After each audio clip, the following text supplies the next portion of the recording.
Hello students, welcome to Punjab Careers. Hope so आप सभी बढ़िया होंगे।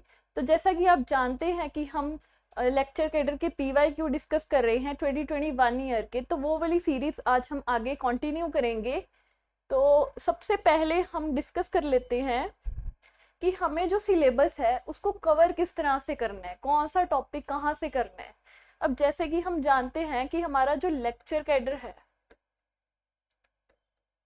उसमें 11th 12th का सिलेबस आता है ना, हमारी ग्रेजुएशन आती है, हमारे पोस्ट ग्रेजुएशन का सिलेबस आता है।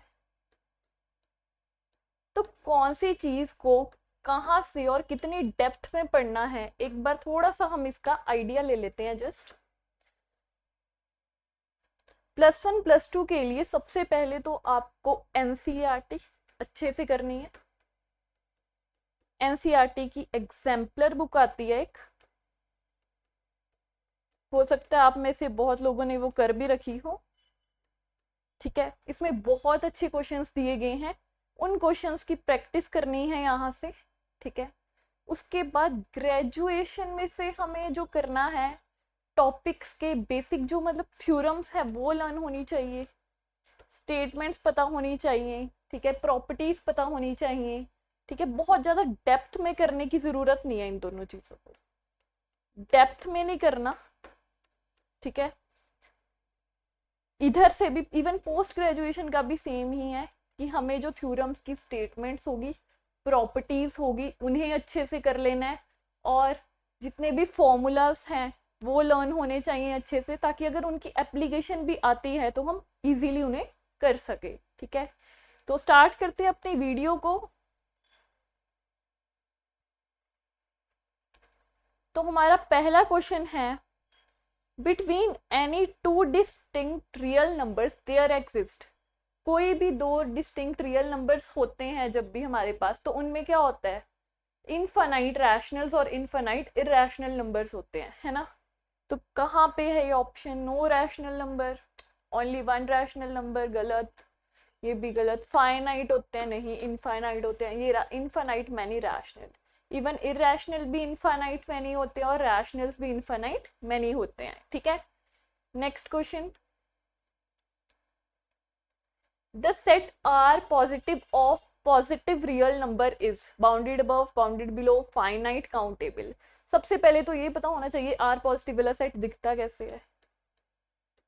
वो वाले नंबर जो 0 से क्या हो, बड़े, है ना। This set is bounded below by 0। क्या है ये set, bounded below by 0, below by 0। Finite है, कहीं से फाइनाइट नहीं है ये सेट। काउंटेबल है, अनकाउंटेबल है। ठीक है, bounded below, yes, bounded below by 0। Bounded above, कोई अपर बाउंड इसका नहीं है। ठीक है, तो ये भी हमारे पास एक इजी सा क्वेश्चन था। Let's move to the next question, which one of the following sets is countable. इनमें से कौन से सेट्स काउंटेबल हैं, set of real transcendental numbers, algebraic numbers, irrational number, sequence of natural numbers.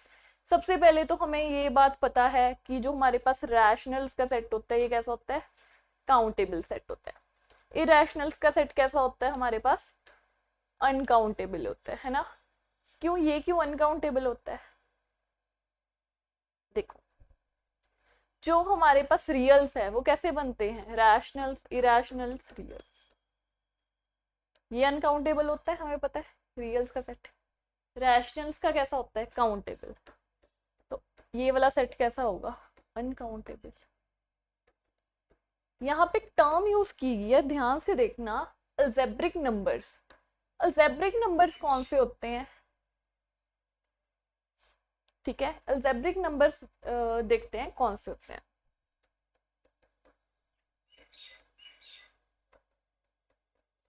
छोटी क्लासों में हमने पढ़ रखे हैं, रूट नॉन जीरो पॉलिनोमियल का जिसके कोफिशिएंट्स रैशनल हो। ठीक है, वो नंबर कौन से होते हैं, algebraic number. Roots of non zero polynomial with rational coefficients, अब यहाँ पे मैंने बात की है रैशनल कोफिशिएंट्स की। रैशनल कोफिशिएंट्स किस तरह के दिखेंगे? काउंटेबल दिखेंगे, है ना। तो अलजेब्रिक नंबर्स का सेट किस तरह का होगा? काउंटेबल होगा या अनकाउंटेबल होगा? काउंटेबल होगा, ठीक है। इररेशनल्स का हमने अभी देखा है किस तरह का होता है इररेशनल्स का? अनकाउंटेबल। ये तो हो गया uncountable. Sets of algebraic numbers countable. Real transcendental number, transcendental number होते हैं जो नंबर्स अलजेब्रिक नहीं होते, वो क्या होते हैं? ट्रांसीडेंटल। रियल माइनस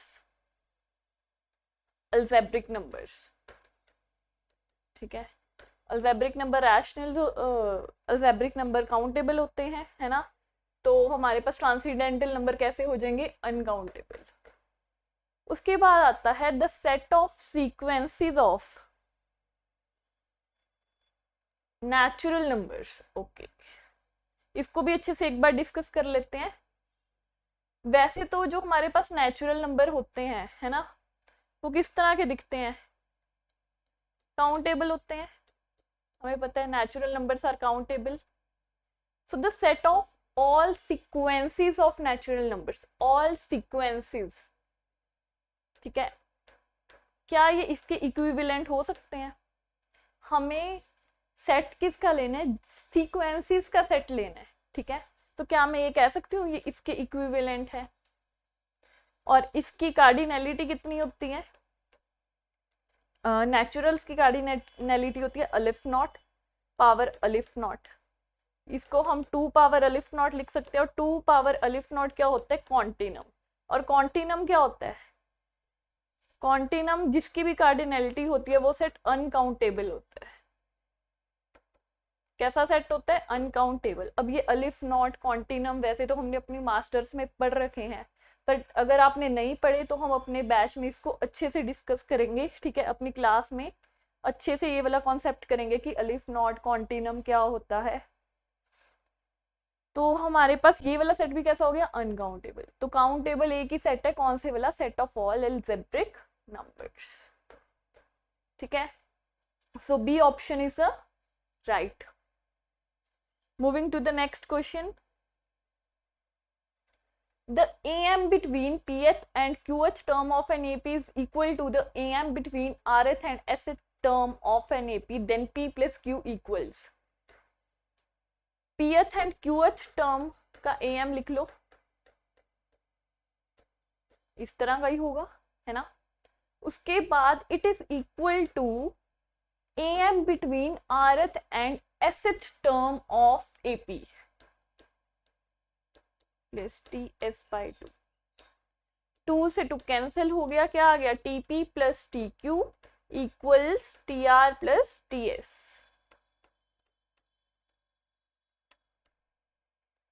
यहां से एक तो हमारे पास डायरेक्ट रिजल्ट होता है P plus Q equals R plus S। This implies, ठीक है। या तो अगर आपको डायरेक्ट रिजल्ट पता है तो आपके पास P प्लस Q की वैल्यू यहीं से आ गई R प्लस S। अगर नहीं पता तो इसको ओपन कर लो, A plus P minus 1D plus A plus Q minus 1D equals, नीचे लिख देते हैं A plus R minus 1D plus A plus S minus 1D। अब यहाँ से A से ये A कैंसिल, ये A से ये वाला A कैंसिल हो गया, और ये क्या बन गया? P plus Q minus 2D equals R minus R plus S minus 2D। ये बन गया।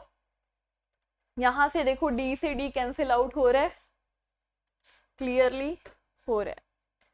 P plus Q minus 2 equals R plus S minus 2, minus 2 से माइनस 2 कैंसिल हो रहा है। फाइनल आंसर क्या आ गया? P plus Q equals R plus S। या तो आप ये सारी सॉल्वेशन करो या आपको सीधी तरह से ये मेथड पता होना चाहिए। सिंपल सी ट्रिक है कि जो ये वाली है इनके नीचे आते हैं, ये सभी क्या हो जाते हैं? आपस में इक्वल हो जाते हैं। इनकी जो एडिशन होती है वो इक्वल हो जाती है। या तो डायरेक्ट रिजल्ट याद रख लो नहीं तो फिर ये वाला तो मेथड है ही है कि पूरी तरह से उसको सॉल्व करके देख लेना है, ठीक है। Moving to the next question. ये थोड़ा आया है अब डिफिकल्ट लेवल का क्वेश्चन, डिफिकल्ट तो नहीं कहेंगे, मतलब मॉडरेट कह लेते हैं, ठीक है। इसमें क्या है, the sequence fn of functions defined by fnx equals n upon x plus n is uniformly convergent। आपको इसकी डेफिनेशन पता होनी चाहिए, इसमें इसकी डेफिनेशन लग जाएगी, ठीक है। इज 0 to 1 क्लोज, 0 से इन्फिनिटी, माइनस इन्फिनिटी से इन्फिनिटी, -1 से इन्फिनिटी। अब इस क्वेश्चन को अप्रोच कैसे करेंगे हम, ठीक है। सबसे पहले मैं क्या करती हूँ, पॉइंट वाइज फंक्शन पे इसकी वैल्यू निकालती हूँ। जैसे fnx ये है ना, n upon x plus n है ना, पॉइंट वाइज पे लिमिट अगर मैं n को इन्फिनिटी अप्रोच करवा दूं तो मेरे पास इसका आंसर क्या आएगा, n से n कैंसिल आउट हो गया, लिमिट n अगर इन्फिनिटी अप्रोच कर रहा है ना, तो इसका आंसर क्या आ गया, 1 आ गया। f ऑफ x क्या आ गया, 1 आ गया। अब इसकी बेसिक डेफिनेशन लगाओ,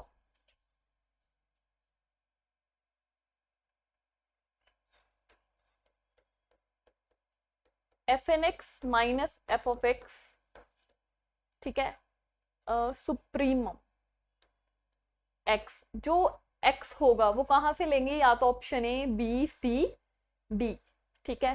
पहले हम fnx की वैल्यू लिख देते हैं, n upon x plus n -1, ठीक है।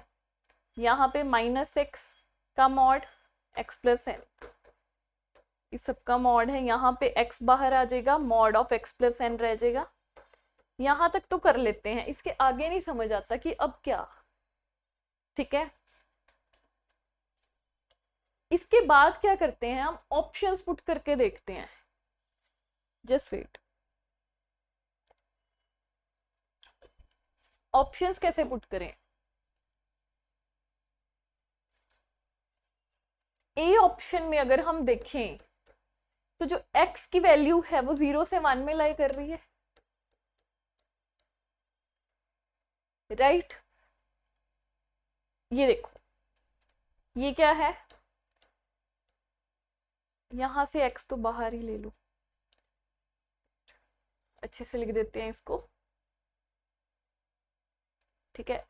x by mod x plus n, क्या मैं इसे less than equal to 1 upon n लिख सकती हूँ, ध्यान से देखो इसको, क्या मैं इसको less than equal to 1 upon n लिख सकती हूँ, क्यों, क्योंकि इसकी मैक्सिमम वैल्यू कितनी है, 1, और 1 अपॉन n किसको अप्रोच करता है, 0 को अप्रोच करता है। तो क्या मैं कह सकती हूँ कि ये यूनिफॉर्म कन्वर्जेंट है, yes.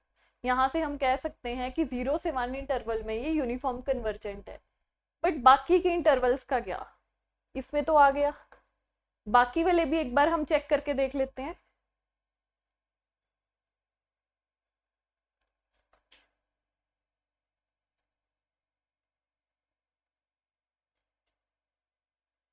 Now look, option number B, 0 से इंफिनिटी। अगर मैं x को इंफिनिटी ले लूं या इंफिनिटी पे अप्रोच करवाऊं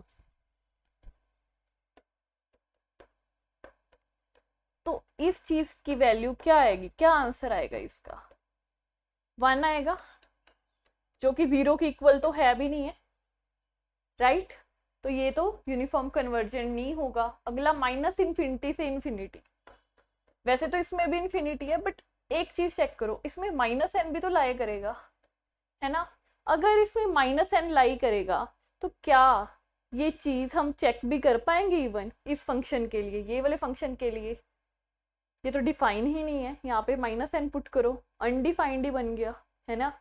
उसके बाद डी ऑप्शन देखो, -1 से इन्फिनिटी, यहाँ पे भी इन्फिनिटी x को अप्रोच करवा लो टुवर्ड्स इन्फिनिटी, और फिर से वही जो हमने ये बी पार्ट की कैलकुलेशन की थी वही दिक्कत आएगी। तो यहाँ से हमारे बी, सी एंड डी तीनों क्या हो गए, क्रॉस हो गए, और आंसर क्या बचा, सिर्फ ऑप्शन नंबर ए। समझ आया ये क्वेश्चन, थोड़ा सा था ये टिपिकल, बट अगर एक बार में समझ आ जाएगा तो फिर इजी लगेगा। ये देखो, डेफिनेशन है यहाँ पे, सिर्फ सारी बात जो है ये डेफिनेशन अप्लाई करनी आनी चाहिए। यूनिफॉर्म कन्वर्जेंस की आपको डेफिनेशन पता होनी चाहिए। नेक्स्ट क्वेश्चन देखते हैं। अगला क्वेश्चन फिर से यूनिफॉर्मली कन्वर्जेंस का ही है हमारे पास। समेशन -1 सीरीज दे रखी है एक मॉड एक्स एन। अब ये सीरीज को ध्यान से देखो, ये सीरीज है हमारे पास ऑल्टरनेटिंग, इसके कारण alternating logarithmic series, alternating logarithmic series.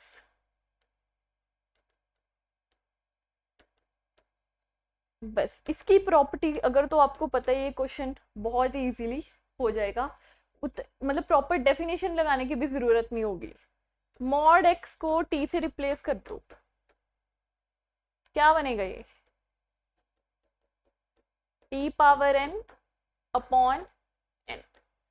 अगर तो हमें पता है टी की वैल्यू 0 से 1 में है तो ये कन्वर्ज करती है, और अगर T less than equal to 1 है तो ये यूनिफॉर्मली कन्वर्ज करती है। इस केस में तो ये कन्वर्ज करती है, इस केस में ये यूनिफॉर्मली कन्वर्ज करती है, और अगर ये ग्रेटर देन 1 है तो ये डाइवर्ज करती है। ठीक है, आपको सिर्फ इसके बारे में पता होना चाहिए, इसकी प्रॉपर्टीज पता होनी चाहिए, और ये क्वेश्चन इजीली हो जाएगा।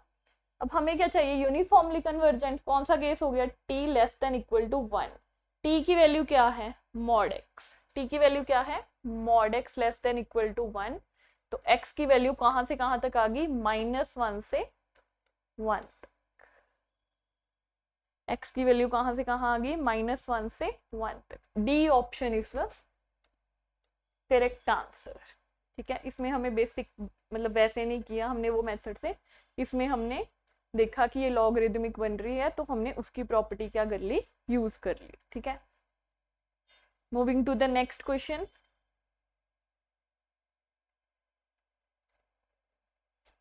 If the coefficient of rth term of in the expansion of this is equal to coefficient of r plus 2th term, then r is equal to, binomial का क्वेश्चन है, क्या बाइनोमियल को अच्छे से कर लेना, इसमें से बेसिक से क्वेश्चंस आते रहते हैं। ठीक है, कुछ ट्रिक्स से भी हो जाते हैं, वो भी देख लेंगे हम।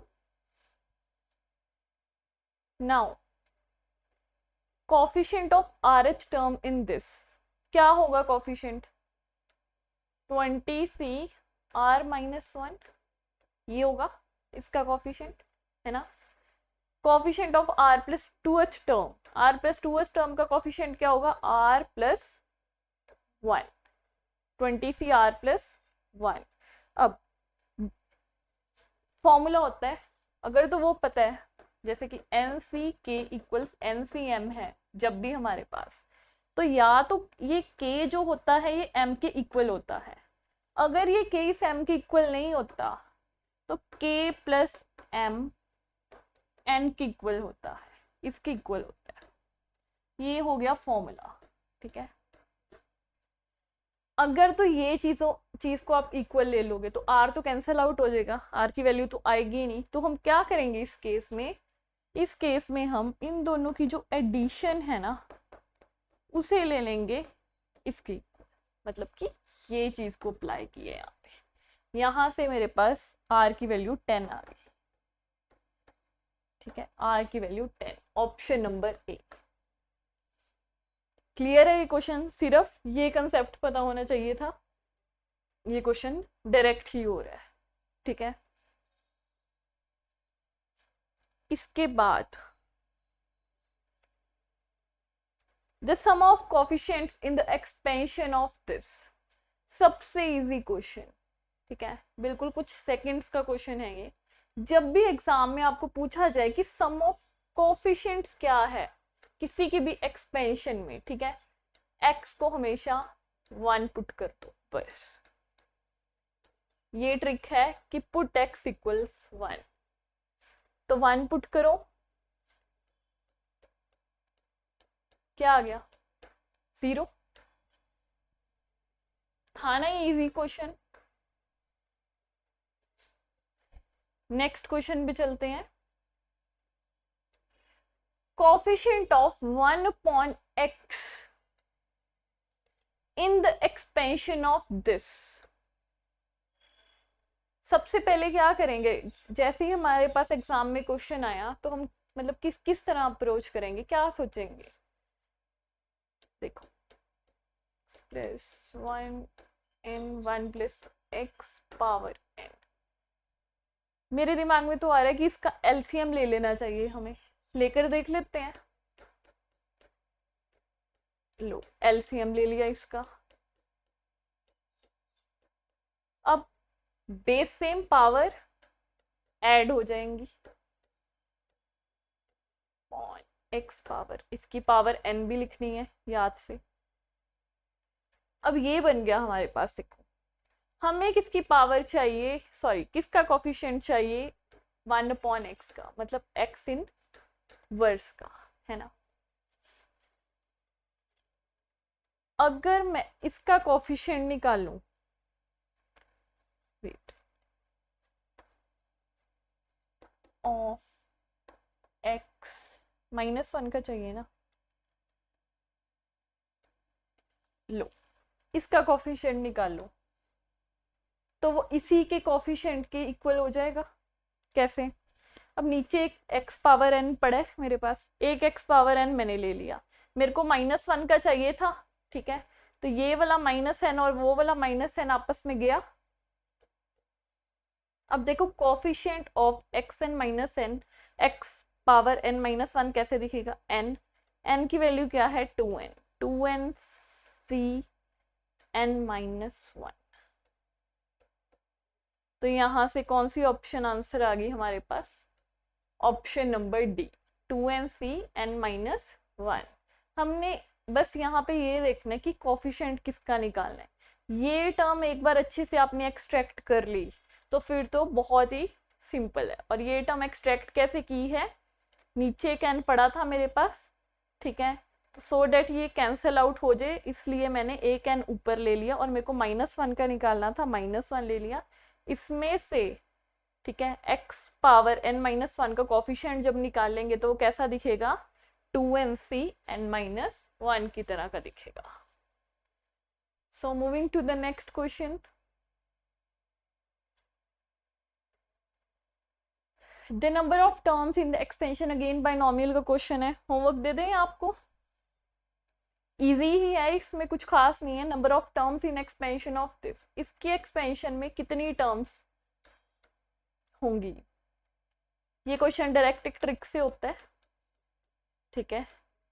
तो ये आपका होमवर्क है कि आप ये क्वेश्चन देख कर आओगे और इसका आंसर चाहे कमेंट बॉक्स में लिख देना, ठीक है।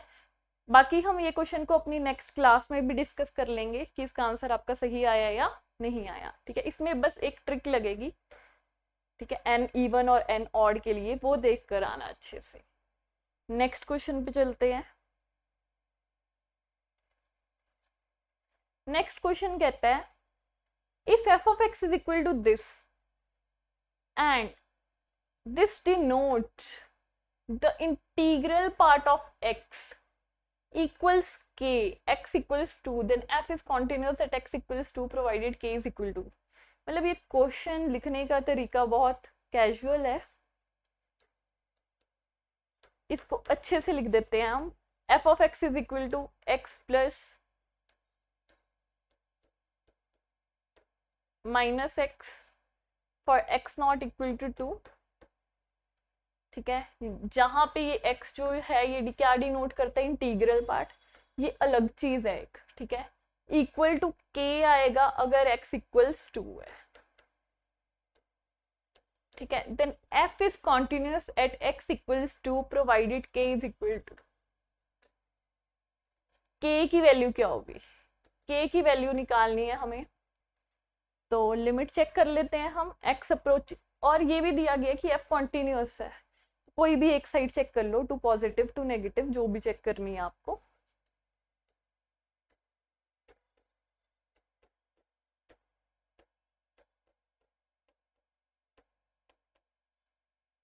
ध्यान से देखो, 2 पॉजिटिव पे क्या देगा ये आंसर, 2 देगा। 2 पॉजिटिव, यहाँ पे ये क्या आएगा, अगर मैं यहाँ पे रखूंगी -2, कौन सी वाली साइड पे जाएगा, ये बड़ी वैल्यूज लेगा, -2 पॉइंट समथिंग वाली, उसका ग्रेटेस्ट इंटीजर फंक्शन की वैल्यू क्या होगी, -3 होगी। तो यहां से मेरे पास आंसर क्या आ गया, -1। एक शॉर्ट ट्रिक भी है इसकी, शॉर्ट ट्रिक भी डिस्कस कर ही लेते हैं यहाँ पे साइड पे। अगर f ऑफ x हमारे पास इस तरह का गिवन है कभी भी, तो इसका आंसर -1 होता है अगर x इंटीजर नहीं होता, और 0 होता है अगर x इंटीजर होता है। ये एक कंसेप्ट है, ट्रिक टाइप लगा लो आप, ट्रिक, कि अगर तो x इंटीजर को बिलोंग नहीं करता तो -1 है, और अगर x इंटीजर को बिलोंग करता है तो आंसर 0 आता है। अब हमें पता है कि हम x2 पॉजिटिव और 2 नेगेटिव से देख रहे हैं, है ना, एग्जैक्ट इंटीजर वैल्यू तो नहीं चेक कर रहे इसमें, हम एग्जैक्ट इंटीजर वैल्यू तो फिल नहीं कर रहे ना, है ना। तो जो वैल्यू हम फिल कर रहे हैं वो इंटीजर के आसपास वाली वैल्यूज है। सो आंसर क्या आ जाएगा, डायरेक्टली -1। चाहे तो ये ट्रिक से डायरेक्ट कर लो, अगर आपको ये ट्रिक नहीं पता तो लगा कर देख लो इसको, है ना। तो इधर से तो k है, तो k की वैल्यू इधर से क्या आ जाएगी, minus. Okay, next, greatest integer function बहुत ही इंपॉर्टेंट फंक्शन होता है हमारा पेपर पॉइंट ऑफ व्यू से, ऑब्जेक्टिव पेपर में मोस्टली ये देखने को मिलता ही मिलता है, ठीक है। तो इसकी जितनी भी प्रॉपर्टीज है उन्हें अच्छे से कर लेना। नेक्स्ट क्वेश्चन देखो, integration 3dx upon x² + 1 x² + 4 dx। अब ध्यान से देखो इस चीज को, पार्शियल फ्रैक्शंस लग रही है यहाँ पे, ठीक है। या तो आपको ट्रिक पता हो, अगर ट्रिक नहीं पता तो क्या करोगे, पार्शियल फ्रैक्शन लगाओगे। ट्रिक भी देखेंगे, पहले इस तरह से सॉल्व करके देखते हैं इसको, b अपॉन x² + 4, यहाँ पे क्या ले लोगे आप, इसका एलसीएम ले लो, wait,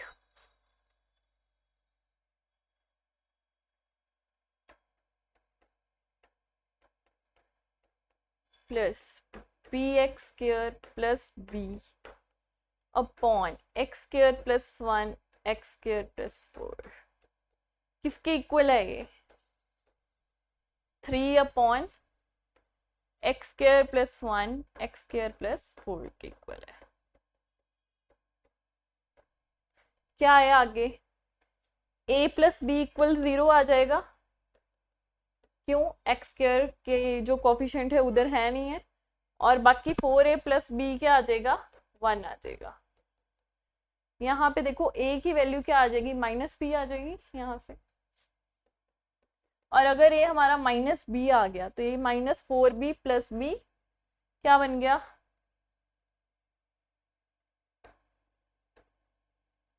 just wait, 4a + b, 4a + b की वैल्यू 3 है ना, 1 नहीं है यहाँ पे हमारे पास, यहाँ पे गड़बड़ है, ये देखो 4a + b की वैल्यू हमारे पास 3 है। a किसके इक्वल है, -b के,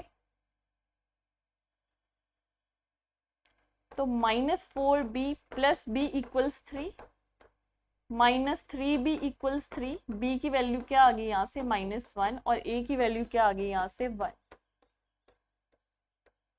ये चीज हम, ये जितनी कैलकुलेशन है इसको अवॉइड कर सकते हैं, किस प्रकार से, अगर हमें क्या आती है, शॉर्ट ट्रिक आती है। पहले तो a की वैल्यू 1 और b की वैल्यू -1 फिल करो यहाँ पे, और देखो आंसर क्या आ रहा है, a की वैल्यू 1,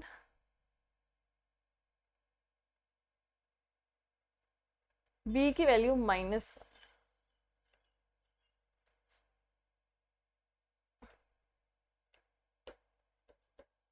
ठीक है, इसकी क्या करेंगे, इंटीग्रेशन कर देंगे, ये बाकी वाला मैं पार्ट रब कर देती हूँ, इसकी अब कोई ज़रूरत नहीं है। करो इसकी इंटीग्रेशन इतनी देर सॉल्व। क्या आएगा answer?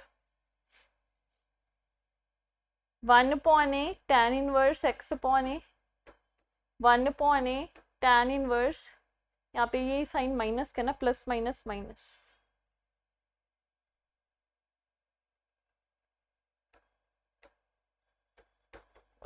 x upon 2 plus c plus के दिया हुआ है ऑप्शंस में। देखो कौन सी ऑप्शन मैच हो रही है अब, -1/2 वाली, option number C I guess. Check करो ऑप्शन नंबर सी मैच हो रही है कि नहीं, ठीक है। Option number C is the correct option. अब ट्रिक भी डिस्कस कर लेते हैं यहाँ पे हम, कि हमने कौन सी ट्रिक लगानी है यहाँ पे।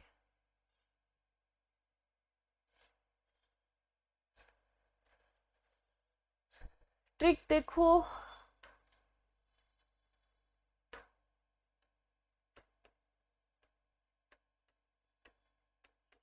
X square plus b, x square plus c, x square plus b, ऊपर बी माइनस से, 4 - 1 है ना, क्या आ जाएगा? -1 upon x square plus B. Integration अगर आप नहीं भी लिखोगे तो भी चल जाएगा, या दोनों साइड लगा देना या दोनों साइड से हटा लेना। ये रही ट्रिक। बस वो आपका जो पार्शियल फ्रैक्शन निकाला है वो सारे का टाइम जो है आपका बच जाएगा, अगर आपको ये ट्रिक पता है, ठीक है। Moving to the next question.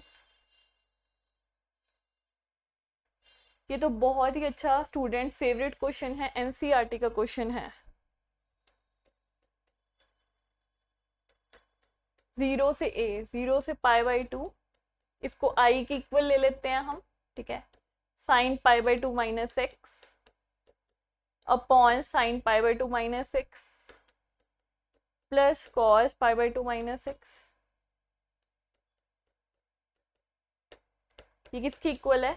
i की इक्वल है 0 से π/2 cos x upon sin x plus cos x।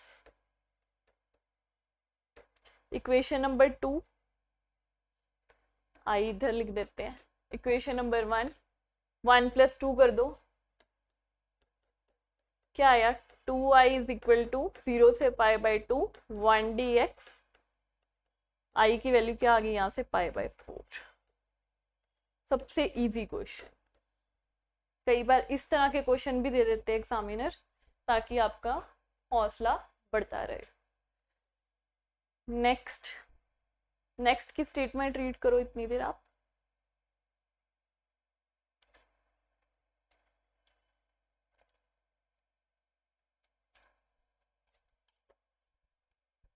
A normed linear space N is a Banach space. Banach space कौन सी होती है? Complete norm linear space. Complete norm linear space. If and only if the set this is, ये set कैसा दिखेगा? बहुत ही सुंदर सा set है ये। x belongs to n such that norm of x equals 1। सबसे पहले मैं ये बात क्लियर कर दूं कि जो ये n है ये नेचुरल नहीं है, ये n क्या है? नॉर्म लीनियर स्पेस वाला n है, ठीक है। लेट्स सी, अगर हम n को मान लो r² ले लेते हैं तो ये किस तरह का दिखेगा? ये यूनिट सर्कल है एक r² में। और यूनिट सर्कल किस प्रकार का होता है? काउंटेबल होता है या अनकाउंटेबल? यूनिट सर्कल अनकाउंटेबल होता है, ठीक है। यूनिट सर्कल कैसा होता है? अनकाउंटेबल होता है। तो यहाँ से जो डी ऑप्शन है ना आपके पास, वो खत्म होगी। इसके बाद अगर मैं इसको रियल्स पे चेक करूं, अगर एन को मैं रियल्स पे ले लूं तो ये किस तरह का दिखेगा? 1 - 1 टाइप का, है ना। ये चीज 1 - 1 टाइप की दिखेगी। अगर ये 1 - 1 टाइप का है तो ये जो सेट है ये किस तरह का सेट होगा? क्या ये कनेक्टेड होगा? नहीं, ये सेट कनेक्टेड नहीं होता, not connected, this set is not connected. तो यहां से ऑप्शन नंबर बी भी डिस्कार्ड होगी। इसके बाद ऑप्शन नंबर ए को किस तरह से डिस्कार्ड करें, क्योंकि ये तो हमारे पास एक थ्योरम होती है, a non-linear space n is a Banach space if and only if this set is complete। ठीक है, अगर आपको ये नहीं पता थी तो हम बाकी ऑप्शंस को डिस्कार्ड करके देख लेते हैं। दो ऑप्शंस तो हम ऑलरेडी डिस्कार्ड कर चुके हैं, कॉम्पैक्ट वाले किस तरह डिस्कार्ड करें? हमें पता है, आपने पढ़ा होगा, रीस लैम्मा पढ़ी होगी, ठीक है। वो ट्रू किस केस में होती है? फाइनाइट डायमेंशन के केस में ट्रू होती है कि सेट कॉम्पैक्ट हो जाता है। अगर हम कोई इनफाइनाइट सेट की एग्जांपल ले लें, मान लो अगर x को एल स्क्वायर में बिलोंग करवा दूं, मतलब कि n को क्या ले लूं मैं, एल स्क्वायर ले लूं, ये इनफाइनाइट स्पेस है, इनफाइनाइट डायमेंशन वाली स्पेस है, तो ये कॉम्पैक्ट नहीं होती। तो वहां से जो आपकी ए ऑप्शन है वो भी क्या हो जाएगी, कैंसिल आउट हो जाएगी, और आपके पास एक ही ऑप्शन आंसर बचेगा जो कि है कंप्लीट। ठीक है, ये क्वेश्चन को थोड़ा अच्छे से ध्यान से एनालाइज करना, कंसेप्ट्स पता होने चाहिए, इन सब की डेफिनेशंस पता होनी चाहिए, तभी ये क्वेश्चन आपको समझ आएगा। ठीक है, moving to the next question. So this is the last question. Identify the incorrect statement बतानी है आप लोगों को। Determinant of a skew symmetric matrix of even order is a non zero perfect square. अच्छे से एनालाइज करते हैं पहले। Determinant of a skew symmetric matrix of even order, हमें इतना तो याद है कि ऑड ऑर्डर हो अगर, तो हमारे पास डिटर्मिनेंट कैसा आता है, जीरो आता है। इवन ऑर्डर के केस में डिटर्मिनेंट क्या आएगा? इवन ऑर्डर के केस में डिटर्मिनेंट परफेक्ट स्क्वायर तो आएगा, बट क्या वो नॉन जीरो होगा? ये चेक कर लेते हैं। कुछ ऐसा काउंटर एग्जाम्पल सोच के देखते हैं एक बार। 0 0 0 0 ले लो, स्क्यू सिमेट्रिक है, इवन ऑर्डर की है 2x2 मैट्रिक्स है, इवन ऑर्डर की होगी, बट इसका डिटर्मिनेंट तो जीरो आता है। इन्होंने क्या लिख दिया है, नॉन जीरो, तो ये ऑप्शन क्या होगी, इनकरेक्ट होगी। A option is incorrect. B option, determinant of a triangular matrix is equal to the product of its diagonal elements. जो ट्रायंगुलर मैट्रिक्स है उसका डिटर्मिनेंट जब भी हम निकालते हैं, यस, हम उसके डायगोनल एलिमेंट्स का प्रोडक्ट करते हैं। ये तो हमारे पास रूल ही है ना, तो ये तो प्रॉपर्टी ही है, तो ये ट्रू है। उसके बाद सी ऑप्शन को भी देख लेते हैं। The rank of a matrix whose every element is unity is equal to the order of matrix. कोई भी ऐसी मैट्रिक्स जिसका जो यूनिटी है, ये 2x2 की ले लेते हैं, रैंक ऑफ अ मैट्रिक्स, इसका रैंक क्या होगा, इसका रैंक बताओ क्या होगा, इसका रैंक 1 आएगा, है ना, बट इसका ऑर्डर तो 2 है। its unity is equal to the order of matrix. Rank of a matrix whose every element is unity is equal to order of matrix. No, ये तो incorrect है statement। तो यहाँ पे तो हमारे पास दो ऑप्शंस इनकरेक्ट होगी। D option, if A is an m by n matrix, then rank of A less than equal to minimum mn। ये बात ट्रू है बिल्कुल, ठीक है, कि जो रैंक होगा ए का वो मिनिमम ही होता है इन दोनों से, ऑब्वियस सी बात है ये तो इस क्वेश्चन में हमारे पास दो इनकरेक्ट स्टेटमेंट हैं, एक ऑप्शन नंबर ए और एक ऑप्शन नंबर सी। ठीक है, तो ये ध्यान दे लेना एक बार। बाकी इसी के साथ आज का सेशन खत्म होता है हमारा। बाकी वाले जो PYQs है हम अपनी अगली वीडियो में डिस्कस करेंगे। होपफुली आपको वीडियोस अच्छी लग रही होंगी। Thank you so much.